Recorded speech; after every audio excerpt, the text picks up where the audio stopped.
নতুন এক অস্থিরতার স্রোত বইছে।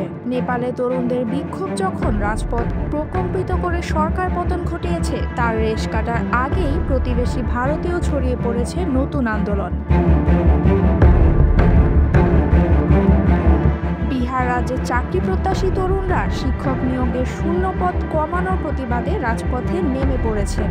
রাজ্যের রাজধানী পাটনা কার্যত অচল হয়ে গেছে। শহরের প্রধান সড়কগুলোতে ঘন্টার পর ঘন্টা যান চলাচল বন্ধ থাকায় জনজীবন বিপর্যস্ত হয়ে পড়েছে। বিক্ষোভের মূল কেন্দ্রবিন্দু হল চতুর্থ দফা শিক্ষক নিয়োগ পরীক্ষা TRE-4। দীর্ঘদিন ধরে প্রস্তুতি নেওয়া হাজার হাজার তরুণ অভিযোগ করছেন সরকার প্রতিশ্রুতি ভঙ্গ করেছে। যেসব পদে নিয়োগের বিজ্ঞপ্তি প্রকাশ হওয়ার কথা ছিল তার সংখ্যা কমিয়ে দেওয়া হয়েছে একেবারেই নগণ্য পর্যায়ে। মঙ্গলবার সকাল থেকে প্রায় ৩,০০০ তরুণ পাটনা কলেজ ক্যাম্পাসে জড়ো হন।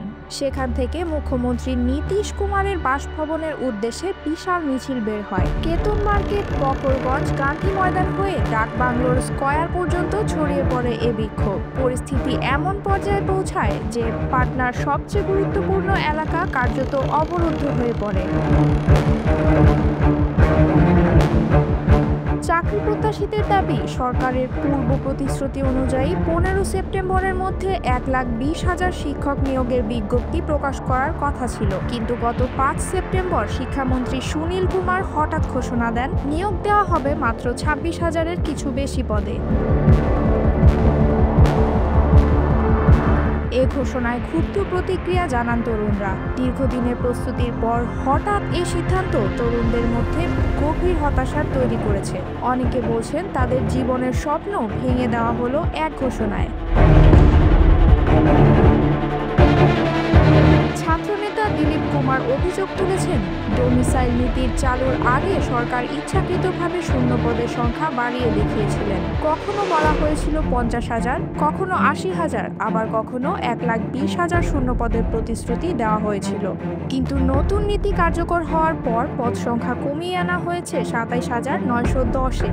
দিলীপ কুমারের ভাষায়, এটি বিহারের তরুণদের সঙ্গে স্পষ্ট বিশ্বাসঘাতকতা। আগে বাইরের রাজ্যের প্রার্থীদের আকর্ষণ করতে পদ সংখ্যা বাড়ানো হয়েছিল, এখন স্থানীয়দের জন্য সুযোগ রাখতে সংখ্যা কমিয়ে দেওয়া হলো। আন্দোলনকারীরা মনে করিয়ে দিয়েছেন, শুধু শিক্ষামন্ত্রী নয়, মুখ্যমন্ত্রী নীতীশ কুমার এবং উপমুখ্যমন্ত্রী সম্রাট চৌধুরী প্রকাশ্যে বহুবার প্রতিশ্রুতি দিয়েছিলেন 1,20,000 শিক্ষক নিয়োগ দেওয়া হবে। অথচ এখন প্রতিশ্রুতি ভঙ্গ করে সরকার তরুণ সমাজকে ঠকাচ্ছে। এতে তরুণদের মধ্যে সরকারের প্রতি আস্থাহীনতা তীব্র হয়েছে। রাজপথে দাঁড়িয়ে তারা বলছেন, আমরা প্রতারিত হয়েছি, সরকার আমাদের ভবিষ্যৎ ধ্বংস করছে।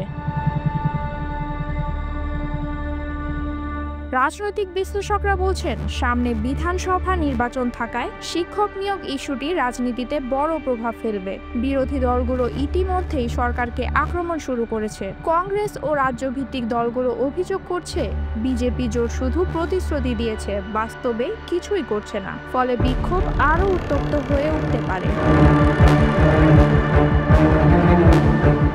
চাকরি প্রত্যাশীরা স্পষ্ট হুঁশিয়ারি দিয়েছেন, সরকারের প্রতিশ্রুত শূন্য পদে নিয়োগ বিজ্ঞপ্তি প্রকাশ না হলে আন্দোলন আরও বড় আকার নেবে। তারা জানিয়েছেন, আগামী দিনে শুধু পাটনা নয়, পুরো বিহার জুড়ে রাজপথে নেমে আসবেন তরুণরা।